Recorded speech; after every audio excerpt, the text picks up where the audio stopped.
जब कोई सरकार पागल हो जाता है तो उसका हर निर्णय पागलपन की ओर दिखाई देता है। आप देखिए, ये सरकार कुछ दिन पहले ही सरकार को आप वोट दिए हैं, जिस मुद्दे पर वोट दिए उस मुद्दे पर वो काम नहीं कर रही है तो आंदोलन लंबा करिए। कोई भी मुद्दे पर आंदोलन आप छोड़ना नहीं है, क्योंकि झारखंड आंदोलन की बदौलत हम लोग झारखंड राज्य मिला है। आपको आंदोलन छोड़ना नहीं है। आपको नौकरी नहीं देगा, आपको शिक्षा नहीं देगा, ये दारू देगा और अपने क्या करेगा, बालू बेचेगा, कोयला बेचेगा, झारखंड के संसाधन है तमाम चीज़ के लोग बेच देगा और आने वाला समय कुछ नहीं बचेगा। इसलिए ये अबुआ दिसुम बबुआ राज का जो नारा लेके आया और बना दिया अबुआ दिसुम बबुआ राज।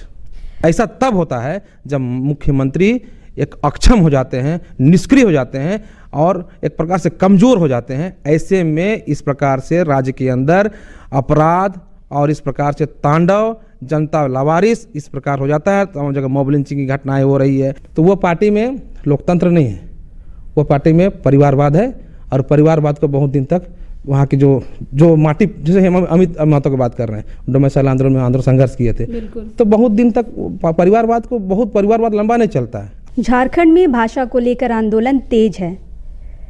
झारखंड सरकार द्वारा जिला स्तरीय परीक्षाओं में धनबाद और बोकारो में भोजपुरी और मगही को क्षेत्रीय भाषा का दर्जा दे दिया गया है, जिसके विरोध में वहाँ के युवा लगातार सड़कों पर हैं और इसका विरोध कर रहे हैं। स्थानीय विधायकों और हेमंत सरकार के पुतले जलाए जा रहे हैं और नोटिफिकेशन की प्रतियां भी जलाई जा रही हैं। आंदोलन अब चरम पर है। इसी मुद्दे पे सिल्ली के पूर्व विधायक अमित महतो ने फेसबुक पे एक पोस्ट डाला था, जिसमें उन्होंने कहा था कि खतियान आधारित नियोजन नीति और भाषा पे अगर नौकरियां नहीं दी जाती है, इस पे अगर सरकार अपना निर्णय नहीं लेती है तो 19 फरवरी 2022 तक सोचने का समय दिया है सरकार को। अगर वो नहीं सोचती है इस मामले में तो 20 फरवरी को वो पार्टी से अपना इस्तीफ़ा दे देंगे। अभी हमारे साथ कमलेश राम जी हैं। इन्होंने अपनी राजनीति इसी मुद्दे से शुरू की थी। यहाँ के जल जंगल ज़मीन और स्थानीयता और भाषा को लेकर अपनी राजनीति जीवन शुरू की थी और लगातार इस पर सक्रिय रहे हैं। चूँकि अभी ये बीजेपी में हैं और इनसे हम जानना चाहेंगे कि एक युवा होने के नाते युवा नेता जो अमित महतो हैं उनके बयान के साथ कितना खड़े हैं और उनके बयान में कितना वो सच्चाई देखते हैं। कमलेश जी, आपका स्वागत है दी लोकतंत्र में। बहुत बहुत धन्यवाद आपको भी। कमलेश दा, चूँकि आप एक युवा हैं, अमित दा भी युवा राजनीति करके आए हैं, कैसे देखते हैं उनके बयान को? देखिए, माननीय पूर्व विधायक जी श्रीमान अमित महतो जी इस प्रकार से झारखंड के अंदर बयान दिया है और मेरे समझ से ये कोई नई बात नहीं है। और झारखंड मुक्ति मोर्चा के कई विधायक पहले ही, जैसे बात करेंगे लोबिन हेम्ब्रम जी का जो वरिष्ठ विधायक हैं, बात करेंगे माननीय सीता सोरेन जी का, ये लोग तो पहले ही इस बात को सरकार का गठन होने के बाद से ही सरकार के कामकाजों पर सवालिया निशान खड़ा किया है। सरकार जिन मुद्दे पर बनी घोषणा पत्र को हमेशा ये दोनों माननीय विधायक याद करवा रहे हैं। तो निश्चित तौर पर पार्टी के अंदर अब बहुत दिन तक कोई दलाली नहीं कर सकता है। झारखंड मुक्ति मोर्चा की सरकार बन गई और झारखंड मुक्ति मोर्चा के जो नेता हैं, जो मुख्यमंत्री बन के बैठे हुए हैं और सरकार का तमाम मंत्री जिस प्रकार से लूट और खसोट में अपने समय को लीन कर दिए, तो ऐसे परिस्थिति में जिनका जमीर जगती है, जो माटी पुत्र है, जो जनता के बीच रहना पसंद करते हैं, जनता की आवाज़ को समझते हैं, वैसे वैसे विधायक उनसे किनारा कर ले रहे हैं। आने वाला समय और देखते जाइए, बहुत किनारा हो जाएंगे इससे। आपने जो अपनी राजनीतिक जीवन शुरू की थी, खतियान पे शुरू की थी, भाषा पे शुरू की थी, अब उसी को लेके ये मुद्दा बढ़ता जा रहा है, उस पर क्या कहेंगे आप? निश्चित तौर पर देखिए, कोई भी राज्य अगर गठन होता है तो कोई मूल्य, उसको भावना वो कदर करने के लिए और कुछ विशेष उसका अधिकार नहीं मिलता जो मिलना चाहिए था, वैसे चीज़ों को लेकर अलग राज्य बनता है। झारखंड राज्य जब यहाँ पर बना तो झारखंड के लोगों को विकास का क्षेत्र में हो या नौकरी का क्षेत्र में हो, कई क्षेत्रों में उनको भागीदारी मिलनी चाहिए। और दुर्भाग्यपूर्वक बात यह है कि गलती से, धोखे से, ये हेमंत सोरेन जी के शब्द जाल से, इनके घोषणा पत्र से जहाँ की झारखंडी जनता लुभावना हो गया और उनको वोट देके सरकार बना दिया। और वैसे सरकार जो पूरी तरह से झारखंडी मानसिकता से अपने आप को कहती है कि मैं झारखंडी मानसिकता से पार्टी को चलाता हूँ, उनके पार्टी के विचारधारा में, सिद्धांतों में शायद है, तो ऐसे पार्टी की अगर सरकार बनती है और ये सारे जनता की मांगों को और झारखंड बनने के सपनों को अगर चकनाचूर कर देंगे तो निश्चित तौर पर झारखंड में उबाल होगा। जो आए दिन आप झारखंड के अंदर देख रहे हैं, विभिन्न जिलाओं में आंदोलन थमने का नाम नहीं ले रहा है। कभी कभी जेपीएससी का आंदोलन चरम पर होता है तो कभी भाषा का आंदोलन चरम पर होता है। तो छात्र तो लड़ रहे हैं। आप आने वाला समय आप देखिए, पूर्व विधायक जी बोल रहे हैं, आने वाला समय में ये सरकार को विपक्ष का भूमिका छोड़ दीजिए, विपक्ष तो लड़ ही रही है, लेकिन सब पार्टी के जो कांग्रेस, राजद और ये आपके झारखंड मुक्ति मोर्चा के नेता भी सरकार के खिलाफ लड़ाई लड़ेंगे। अभी सूचना प्राप्त हो रही है कि कांग्रेस का स्टेट जो प्रभारी हैं वो भी सरकार को बाय बाय कर दिए हैं और वो भी शायद अभी कुछ देर बाद मालूम चलेगा। और जब आपका वीडियो पोस्ट होगा तब तक वो हमको लगता है कि ज्वाइन कर लेंगे। कहाँ ज्वाइन करेंगे? सीधी सीधी बात है, भारतीय जनता पार्टी एक विकल्प भारत देश के अंदर है, जो गरीब गुरबों, किसान, मजदूर, छात्र, नौजवान का एक ही पार्टी है, वो भारतीय जनता पार्टी है, जहां पर लोग जाकर सेवा कर सकते हैं। अन्य पार्टी में जाकर सिर्फ दलाली कर सकते हैं, सिर्फ दलाली के अलावा कुछ नहीं कर सकते हैं। आप आए दिन देखिए ना, तमाम जगहों पर ये सरकार अभी क्या कर रही है। सरकार को नौकरी देना चाहिए, रोजगार देना चाहिए, लेकिन आज कुछ दिन पहले हम बयान सुन रहे थे कि अब सरकार आपके द्वार कार्यक्रम जैसे खत्म होगा उसको शराब आपके द्वार कार्यक्रम चलाएगी। अच्छा। मतलब हाँ, शराब, हालांकि इसमें बैकफुट पर सरकार आगे इसको वापस कर दिया। तो सरकार की मंशा देखिए क्या चाहती है। आपको नौकरी नहीं देगा, आपको शिक्षा नहीं देगा, ये दारू देगा और अपने क्या करेगा, बालू बेचेगा, कोयला बेचेगा, झारखंड के संसाधन है तमाम चीज़ के लोग बेच देगा और आने वाला समय कुछ नहीं बचेगा। इसलिए ये अबुआ दिसुम अबुआ राज का जो नारा लेके आया और बना दिया अबुआ दिसुम बबुआ राज। धनबाद और बोकारो के जो युवा हैं लगातार सड़कों पे है भाषाई आंदोलन को लेके। आपकी पार्टी अभी तक उनके सपोर्ट में कुछ बोली नहीं है। देखिए, इसके लिए मैं आपको कहना चाहता हूँ कि झारखंड मुक्ति मोर्चा सरकार में जिस मुद्दे को लेकर बनी थी, भाषा हो, संस्कृति हो, जल हो, जंगल हो, जमीन हो और स्थानीयता हो, सरकार से प्रश्न करना चाहिए। अभी अगर भारतीय जनता पार्टी की अभी सरकार रहती तो लोग हमसे प्रश्न करते। अभी प्रश्न सीधा सीधी सवाल हेमंत सोरेन जी से है, उनसे आप जाकर प्रश्न कीजिए कि उनसे तो प्रश्न हो रहा है, वो पक्ष में है, उनसे तो लगातार उनका तो पोस्टर फाड़ा जा रहा है। बोकारो में लोग सड़कों पे हैं, आंदोलन में जहां जहां पोस्टर अगर उनके दिख रहे हैं तो पोस्टर फाड़े जा रहे हैं। लेकिन विपक्ष की क्या भूमिका इसमें है? देखिए, भारतीय जनता पार्टी ये अलग राज्य दिया है, ये सब सर्वविदित है और झारखंड के मूल भावनाओं के साथ भारतीय जनता पार्टी अभी भी खड़ा है और कल भी खड़ा रहेगा। ये आपको मैं वादा करता हूँ, दावा करता हूँ। तो समर्थन में अभी तक तो कुछ बोली नहीं है, क्योंकि 23 दिसंबर को नोटिफिकेशन आया, लगभग 1 महीने हो गए हैं, अभी तक विपक्ष के किसी भी विधायक या सांसद का कोई बयान इस पे नहीं आया है भाषाई आंदोलन पे। हम क्या कह रहे हैं बार बार कि भाषा का सिर्फ सवाल यहाँ नहीं है, झारखंड में भाषा के साथ साथ स्थानीयता का भी सवाल है, भाषा के साथ साथ यहाँ पर भ्रष्टाचार, सब कई मुद्दों का सवाल है। हम लोग नहीं चाहते हैं, भारतीय जनता पार्टी नहीं चाहती है कि झारखंड के मूल भावना का कदर ना हो।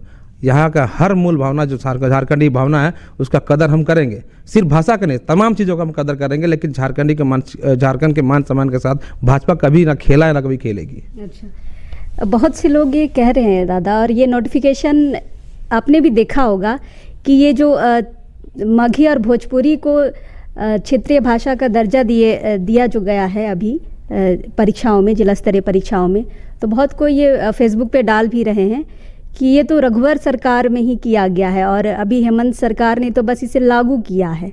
तो कहीं ना कहीं ये जड़ तो रघुवर सरकार से ही शुरू हुई है। ये सरकार को पहले भी एक बयान में बोला था, पागल हो गया है। जब कोई सरकार पागल हो जाता है तो उसका हर निर्णय पागलपन की ओर दिखाई देता है। आप देखिए, ये सरकार कुछ दिन पहले ही कोई चैनल में देख रहा था मैं, ऑनलाइन वो दे रहे थे जिस प्रकार भोजपुरी और मगही को गंदा गंदा अपने शब्द प्रयोग किए थे और आज उसको ही दिए। लेकिन आप देखिए ना, जिस प्रकार से अभी स्थानीयता का मुद्दा है, जो खतियान के आधार पर उनके विधायक भी बोल रहे हैं, पूर्व विधायक भी बोल रहे हैं, उस पर ये सरकार को काम करना चाहिए। जो वादा किया है सबसे पहले उसका काम करना चाहिए। ये फालतू का मुद्दा लेके, फालतू जो ज़रूरत नहीं है उस मुद्दा लाकर ये जनता को गुमराह करना चाहते हैं। इसके अलावा और सरकार के पास कुछ सूझ ही नहीं रहा है। तब बताइए हेमंत सोरेन जी क्या करना चाहते हैं? कथनी और करनी मंत्र नहीं है। एक भी बता दीजिए कि स्थानीयता घोषणा पत्र के आलोक में कोई काम किया हो। ये तो आप ज़्यादा अच्छे से बता पाएंगे। हम वही बता रहे हैं ना कि अब देखिए, बेरोजगारों को रोजगार देने का वादा किया था। 2021 को नियुक्ति वर्ष घोषित किया था, लेकिन 2021 को नियुक्ति रद्द वर्ष बना दिया, तमाम नियुक्तियां को रद्द कर दिया। तो सरकार क्या करना चाहती है? इतना नहीं गिरना चाहिए। जेपीएससी वाला मामले पे बता रहे हैं, आपको याद करना चाहते हैं कि विधानसभा सत्र चल रहा था, उस समय बोले कि जेपीएससी का जो आंदोलन कर रहे हैं वो लोग भाड़े के लोग में आगे बैठे हुए हैं और बाहरी लोग हैं और मनुवादी लोग हैं। क्या मुख्यमंत्री महोदय अभी बताएंगे कि माननीय पूर्व विधायक अमित महतो भी भाड़े के आदमी थे आपके पास, या मनुवादी हैं वो, या बाहरी हैं? सच को बोल रहे हैं ना।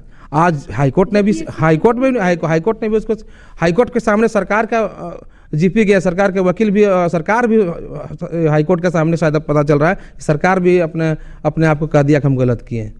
तो अब कितना ये आज ही ये आया है कि उच्च न्यायालय ने मेंस एग्जाम में, जेपीएससी के मेंस एग्जाम में रोक लगा दी है। आपने भी इस आंदोलन में लगातार सक्रिय अपनी भूमिका निभाई थी और रातों रात आप लोगों को उठाकर नज़रबंद भी कर दिया गया था। अभी जब रोक लगा दी गई है तो उन छात्रों को आप क्या कहेंगे जो लगातार इस आंदोलन के लिए लड़ रहे थे? मैं एक ही कहूँगा, सत्य परेशान हो सकता है, सत्य पराजित नहीं हो सकता है। आप लड़ो। अगर सरकार गलत करता है तो ये तो लोकतांत्रिक देश में रहते हैं, 5 साल में हमको मौका मिलता है सरकार बदलने का, सरकार बनाने का। और ये माननीय हेमंत सोरेन जी जिस प्रकार से यहाँ के छात्रों की आवाज़ को दबाने के लिए, यहाँ के आदिवासी मूलवासियों को, यहाँ के छात्रों को, यहाँ के झारखंडी बच्चों को जिस प्रकार से उनके मंत्री से कहवाया गया कि भाड़े के लोग हैं, इससे शर्मनाक बात और कुछ हो नहीं सकती है। इसलिए मैं कहना चाहता हूँ कि सत्य है कि आज जीत हुई है। माननीय उच्च न्यायालय ने छात्रों के पक्ष पर अपने निर्णय सुनाया है। ये देखते जाइए, ये सरकार का हर निर्णय जनता के खिलाफ होगा, जिसको माननीय उच्च न्यायालय ने हमेशा इस सरकार को चेताने का काम करेगा। अभी भी माननीय हेमंत सोरेन जी, मैं आपको कहना चाहता हूं कि थोड़ा सा भी झारखंडी दर्द आपको है, आपको गुरु जी का सपना को पूरा करने का आप कुछ सोचते हैं, तो थोड़ा सा भी आप समझिए, दलालों से जो भी चंगुल में फंस गए हैं, थोड़ा सा बाहर निकलिए, अन्यथा। किनको दलाल बोल रहे हैं कमलेश जी? गिट्टी दलाल, बालू दलाल, कोयला दलाल। अभी आज सूरत सिमडेगा में लकड़ी पूरा निकल रहा है।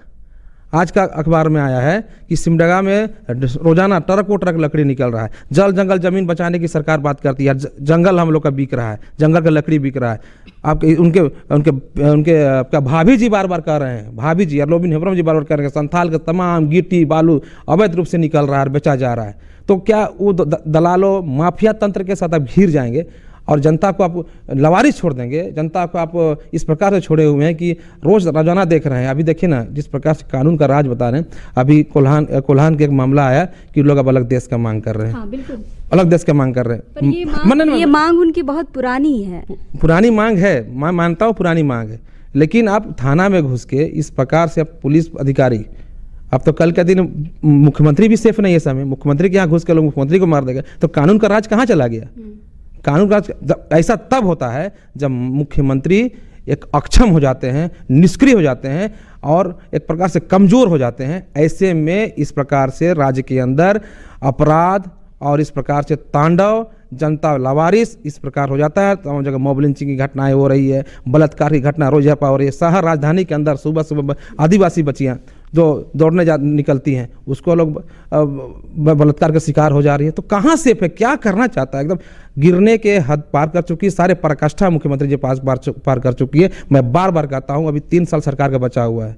अगर थोड़ा सा भी झारखंड जनता के लिए सोचते हैं तो कुछ काम करें, अन्यथा पार्टी का बैठक बुलाइए और मुख्यमंत्री पार्टी कोई दूसरा नेता को बना दीजिए, एक बार उसको भी जनता देख लेगा। हेमंत सोरेन सक्षम नहीं है। हेमंत सोरेन जी से ये सरकार चलने वाला नहीं है। ये मैं नहीं कह रहा हूँ, अब झारखंड की तमाम एक जनता बोल रहा है। आज मैं एक पोस्टर देख रहा था, ये वीडियो में, धनबाद तरफ का, इस कदर लोग आक्रोश हैं, उनका पोस्टर को फाड़ रहा, चीड़ रहा है। हमको थोड़ा सा, क्योंकि मुख्यमंत्री हैं, दर्द हमको होता है कि सबका मुख्यमंत्री हैं, लेकिन आक्रोश को दबा कैसे सकते हैं आप? हमको लगा कि हम वैसा नहीं कर सकते थे, वैसा फाड़ नहीं सकते। हाँ, मैं ऐसा फाड़ नहीं सकता था, लेकिन आप समझ सकते हैं कि जनता का आक्रोश कितना है। क्यों? उन्होंने तीर धनुष और कांग्रेस राजद को बटन दबाया था, अब सरकार बनाया था। तो जब सरकार बनाया और सरकार गलत हाथों में चला गया तो यही हश्र होने वाला है। तो जनता आप समझ रही, मैं बार बार कर रहा हूँ, या नेतृत्व बदलिए या इस्तीफा दीजिए। अच्छा कमलेश दा, आप अमित दा का समर्थन कर रहे हैं, ये समर्थन एक युवा होने के साथ कर रहे हैं, या फिर इसके पीछे कोई दूसरी मंशा है, या फिर पार्टी में उनको लाने का सोच रहे हैं? ना, ऐसा कुछ बात नहीं। हम बता दे रहे हैं आपको कि जब झारखंड के लोग 3.25 करोड़ जनता जब सड़क पे आंदोलन कर रहा हो और वैसे समय विपक्ष तो उनके साथ कंधे से कंधा मिला के खड़ी है, और इसमें कोई सत्ता पक्ष का विधायक, पूर्व विधायक या मंत्री आते हैं, तो हम लोग को जनता के साथ कोई खड़ा होता तो हम लोग को साथ देने में क्या दिक्कत है? जनता का आवाज़ को जो समर्थन देगा हम उसके साथ हैं, भाजपा उनके साथ है।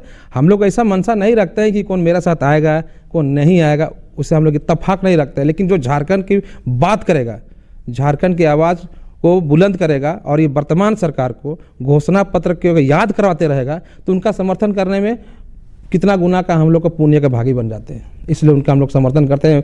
अमित महतो जी, आप संघर्ष करिए और सरकार को चेताइए, सरकार को बताइए, बहुत बड़ा हिम्मत की है। और मैं भी आपके चैनल माध्यम से कहना चाहता हूँ, जो भी अंदर से दर्द है, एक नेता का फ़ोन आया था मेरे पास, जेबीएम का ही नेता का, बोल रहा था कि आप दर्द का उबाल खत्म हो जाएगा, कमलेश जी कहाँ भेंट होगा, हमको दर्द बांटना है।